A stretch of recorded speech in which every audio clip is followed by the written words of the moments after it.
చాలా దురదృష్టకర సంఘటన.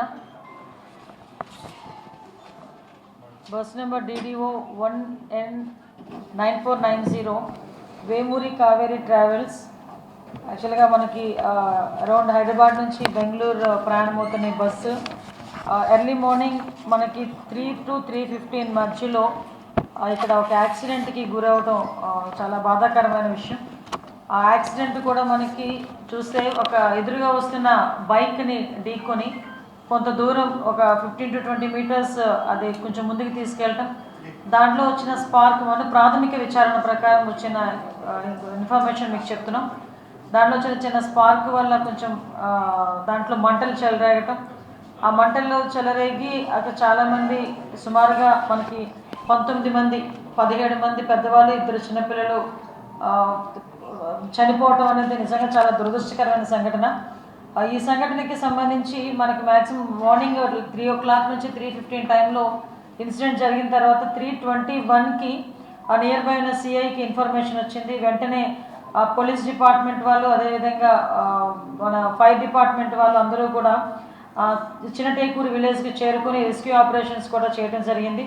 ఇమీడియట్గా ఇన్సిడెంట్ తెలుసుకున్న వెంటనే గౌరవ ముఖ్యమంత్రి గారికి ఇన్ఫర్మేషన్ మా డీసీపీ గారు, అదేవిధంగా మా HLDG ఇంటెలిజెన్స్ వాళ్ళందరూ కూడా ఇన్ఫర్మేషన్ ఇవ్వటం, మాకు కూడా ఇన్ఫర్మేషన్ ఇచ్చిన వెంటనే నియర్ బై ఉన్న మా పొలిటికల్ లీడర్స్ అందరికీ కూడా మంత్రి గారు మండపల్లి రామప్రసాద్ రెడ్డి గారికి, అదేవిధంగా లోకల్ ఎమ్మెల్యే చరితారెడ్డి గారికి, ఎంపీ గారికి అందరికీ కూడా ఇన్ఫర్మేషన్ ఇస్తే అరౌండ్ 6-6:30 కల్లా మ్యాక్సిమం ఎమ్మెల్యే ఎంపీ వాళ్ళు కూడా అక్కడికి వచ్చి ఆ రెస్క్యూ ఆపరేషన్స్లో కూడా వాళ్ళు కూడా సహాయ సహకారాలు అందించారు. అదేవిధంగా మంత్రి గారు కూడా వితిన్ 2 hours మనకి 9-10 కల్లా అక్కడికి ఇంచుమించుగా చేరుకొని పరిస్థితిని అంతా సమీక్షించడం జరిగింది.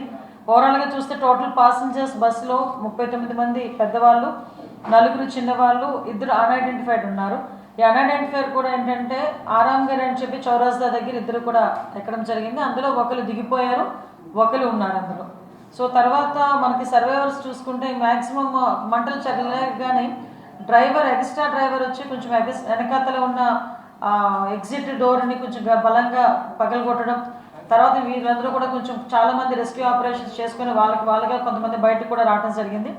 అలా చూసుకుంటే 23 మంది అడల్ట్స్, 2 పిల్లలు, 2 డ్రైవర్స్, ఓవరాల్గా 27 మంది మనము వాళ్ళు అక్కడ యాక్సిడెంట్ నుంచి తప్పించుకోగలిగారు, సురక్షితంగా బయటపడిన వాళ్ళు.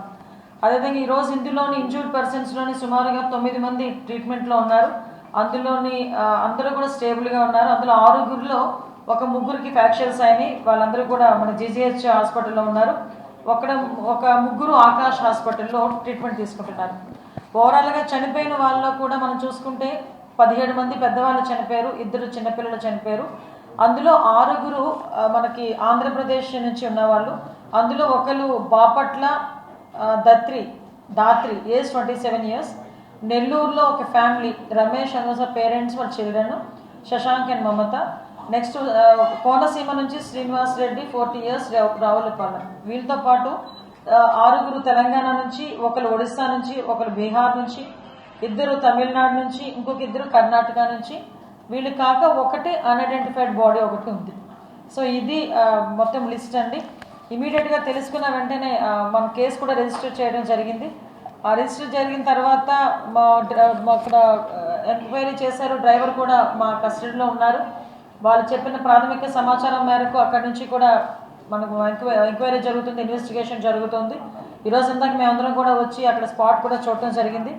ఓవరాల్గా చూస్తే ఇది ఒక బండి దగ్గర చనిపోయిన వ్యక్తి అవుతున్నారు, బుచ్చల శివశంకర్, తాండ్రపాడు విలేజ్, కర్నూలులోనే. అతని ఏజ్ కూడా 24 years.